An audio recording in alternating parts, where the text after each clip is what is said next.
Bonjour à tous, soyez les bienvenus sur ma chaîne Makek Time.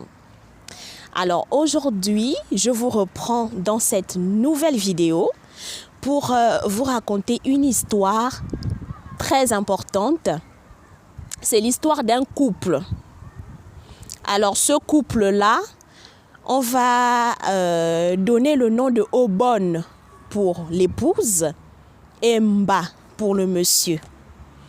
Alors, Obon et Mba sont mariés depuis quelque temps déjà. Et puis, un jour, monsieur Mba reçoit une nomination à l'extérieur du Gabon. Donc, Obon, tout à fait ravie, contente, elle organise un espèce de déjeuner pour recevoir la famille, les amis, les collègues de son mari. Et tout le monde vient manger pour fêter la nomination de son époux, monsieur Mba. Alors, durant le déjeuner, plusieurs invités arrivent. Et puis là, il y en a certains parmi eux qui disent à monsieur Mba que « Ah, monsieur Mba, ta nomination est tellement importante. Elle est tellement haute. Tu ne peux pas te permettre d'amener à l'extérieur du Gabon une femme qui est villageoise comme Obon, une femme qui n'est pas raffinée, qui ne peut pas tenir une conversation intelligente et intellectuelle avec d'autres personnes de la haute société. » Et c'est comme ça que M. Mba dit « Ah bon ?» Les invités disent que « Mais oui, toi aussi, regarde un peu l'attitude d'Obon. » C'est vrai que Obon, c'est une bonne épouse. On ne va pas le lui reprocher. Elle est vraiment une bonne épouse. Mais aux yeux de la haute, elle n'atteint pas la limite en fait. Elle est vraiment au bas niveau. Et pour un homme de ta carrure, de ta posture, tu dois avoir une femme éduquée, une femme raffinée, qui saura s'habiller, qui saura se mettre en valeur, qui saura également tenir des conversations avec différents chefs d'État, différents hommes politiques. S'il y en a que tu vas rencontrer au cours de ta mission. Et c'est comme ça que M. Mba dit, ah, en y réfléchissant, je crois que vous avez raison dans un sens. Donc, je vais suivre votre conseil et je vais chercher une deuxième épouse qui sera intellectuelle, qui aura des diplômes universitaires bien évidemment, qui saura se comporter en société et qui connaîtra les codes de la société. Donc aussitôt dit, aussitôt fait, M. Mba se met à la recherche de cette dame qu'il finit par trouver d'ailleurs. Il épouse la dame en question en expliquant à Madame Obon, son épouse, que ce n'est pas contre elle, mais c'était pour se faire bien voir au sein de la société. C'est pour qu'il soit pas gêné devant les autres de la qualité de son épouse. Donc ça ne change en rien les sentiments qu'il a vis-à-vis d'Obon, qui est sa femme. Mais il prend une femme que la société va apprécier, que le monde va apprécier. Obon a dit, ah chérie, il n'y a pas de problème. Si c'est pour te mettre à l'aise, si c'est pour des raisons professionnelles, je comprends tout à fait. Donc, vas-y. Elle a donné son accord, il a épousé la deuxième épouse. Et ensuite, bim, ils se sont envolés pour l'international, en laissant Obon gardienne de la maison. Obon reste à la maison, elle se pose des questions. Elle est frustrée parce que son mari ne l'a pas choisie. Son mari a eu honte d'elle, de l'emmener à l'international et la présenter au monde comme étant son épouse. Il a eu honte de son niveau de culture qui n'était pas assez élevé, de son niveau scolaire qui était très bas. Donc Obon est blessée dans son amour propre. Elle est attristée par le comportement de son époux. Donc elle est là, elle se met à conjuguer le verbe supporter. Donc, dans les premiers temps, Monsieur Mba appelle rarement Obone pour prendre de ses nouvelles, pour savoir comment elle va, comment elle se débrouille toute seule dans la maison. Il appelle rarement. Monsieur Mba peut taper 4 mois, 5 mois sans appeler, sans même écrire un courrier à son épouse. Obone supporte. Première année, elle conjugue le verbe supporter. Je supporte. Deuxième année, elle continue de conjuguer je vais supporter. Troisième année, je supporterai. Obone a dit que non, là, Kokolo, non. Là, Mba m'a oublié. Pour écrire, c'est un problème. Pour appeler, c'est un problème. Est-ce que cet homme-là m'aime réellement? Est-ce qu'il me considère?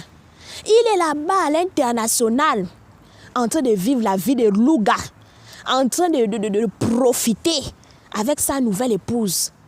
Moi, Obone, je suis ici en tant que gardienne de la maison. Où est le sens de ça? Est-ce que c'est ça le mariage?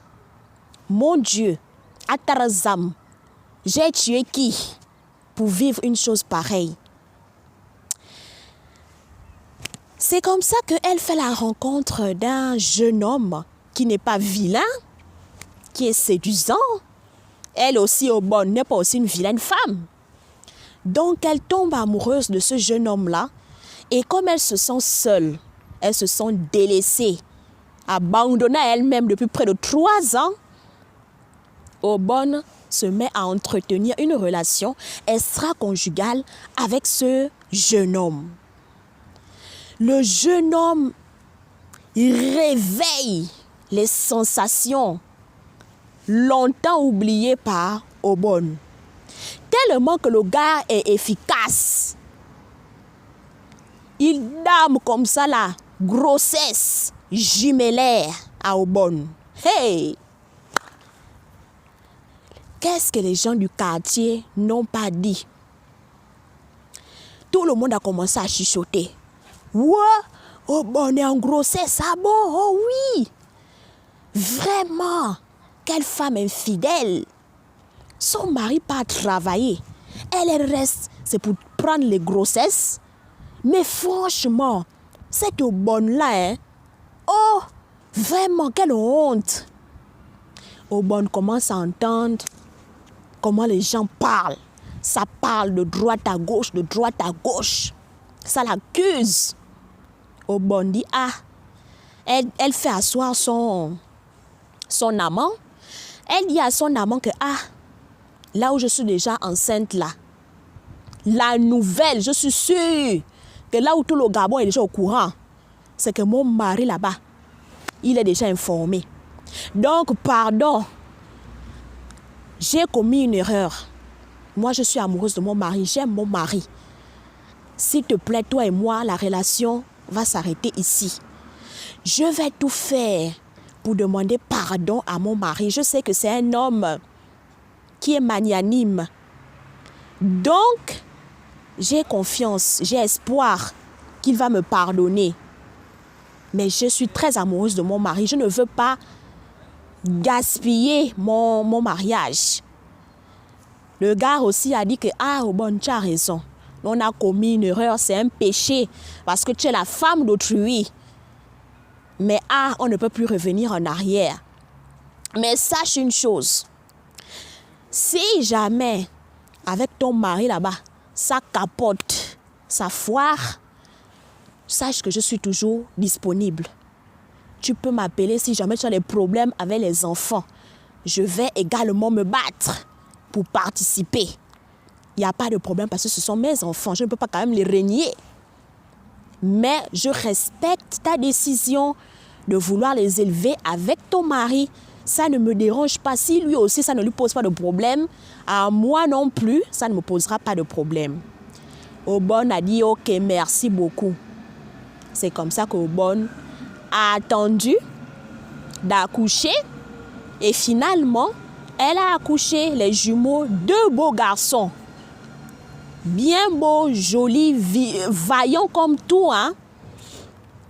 Et comme Obon s'y attendait, la nouvelle est parvenue jusqu'à l'international. Voilà le téléphone de son mari Mba qui se met à sonner. Quand Mba décroche comme ça, là, que oui, on lui dit seulement que oh, Mba, Mbolo, Mba dit que oui, oh, Mbolo, on en va.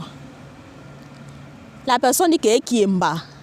C'est à moi que tu demandes que comment je vais, on en va, comment. C'est moi qui dois même te demander ça.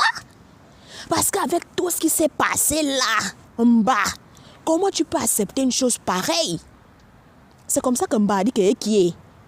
C'est comment? Il y a quoi? Qu'est-ce qui se passe? De quoi je ne suis pas informée? La personne dit que oh Mba. Donc toi tu es là-bas tranquillement posé. Alors que ta femme Obon a accouché les jumeaux ici. Mba dit que qui est? Ndiang. Et Obon a fait quoi? Accouché quoi? Oh, Obon a accouché les jumeaux.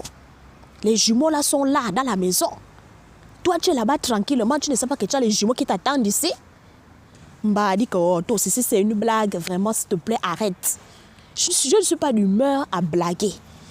La personne a dit que je ne blague pas. Si tu penses que je blague, prends l'avion, viens à Libreville. Tu vas voir de tes propres yeux.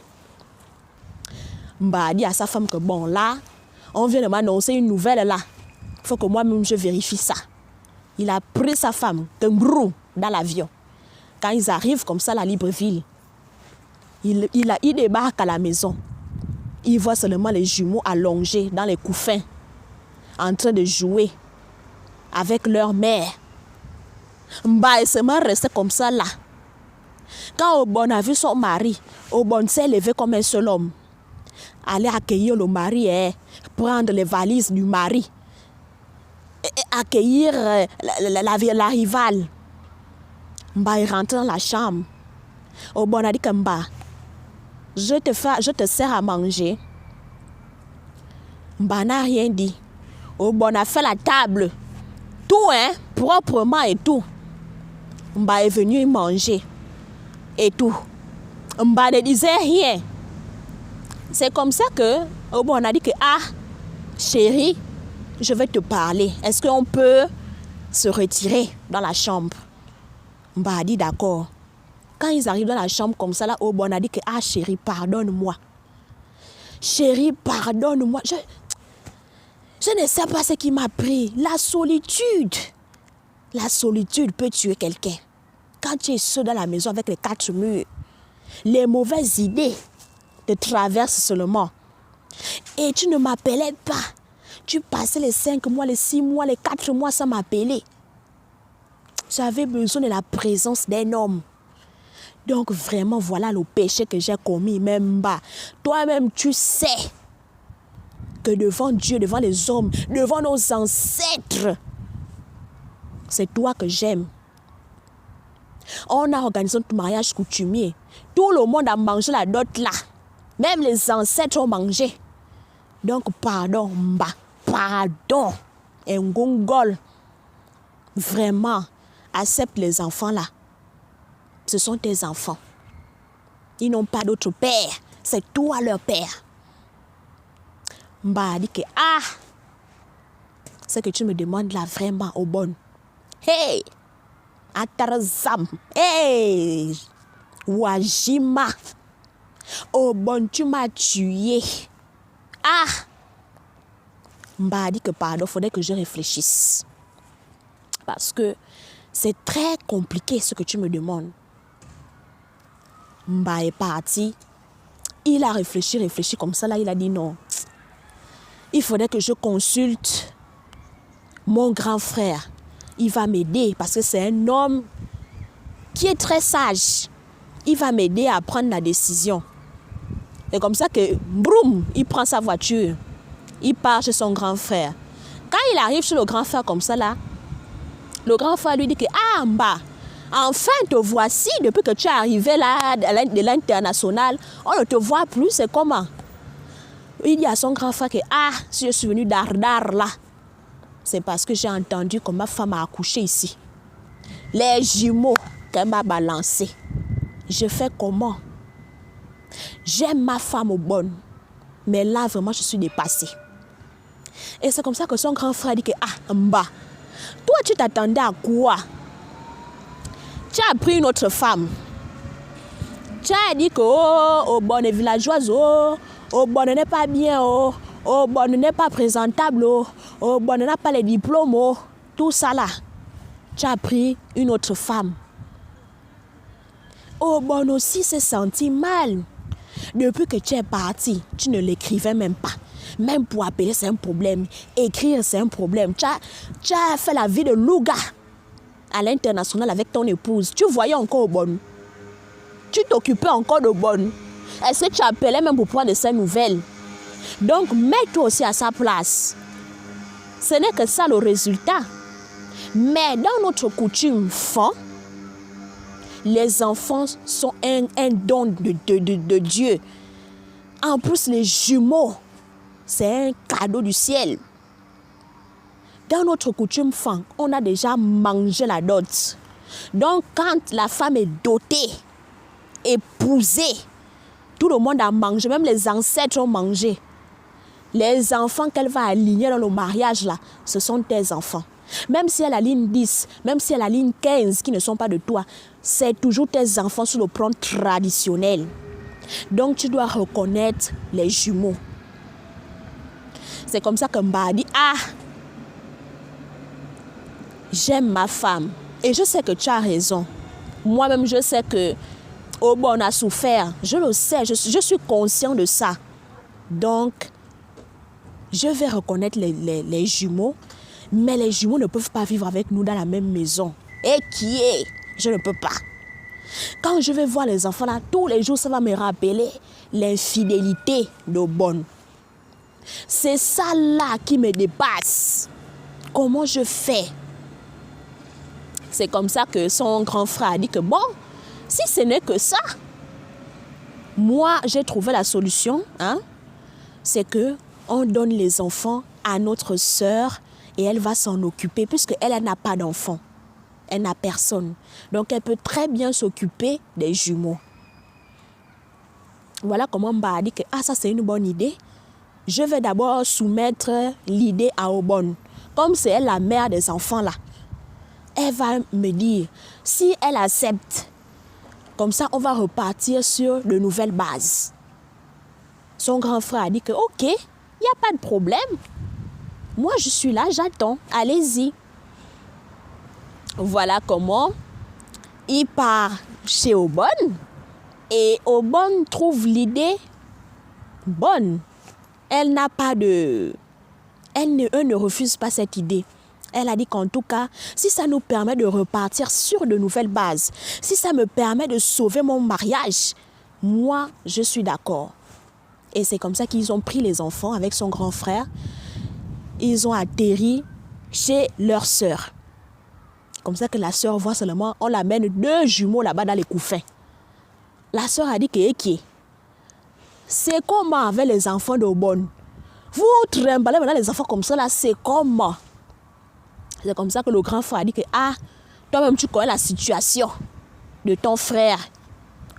Il ne peut pas rester avec les enfants là dans la même maison. Il a dit que ça va lui faire rappeler l'infidélité de sa femme.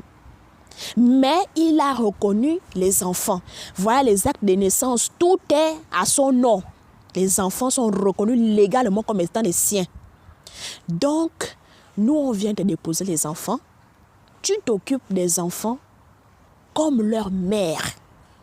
Parce que, d'après notre tradition fond, tout enfant né dans le mariage appartient à l'homme. Même si ce n'est pas ses enfants, c'est toujours ses enfants. Il va sauf que prendre. Donc, nous, on ne peut pas jeter les enfants. En plus, les jumeaux. Non, non, non. On va garder les enfants là dans la famille. La sœur a dit que, Dieu m'a écouté, oh. Moi qui cherche les enfants depuis Kala. Je suis là, je cherche.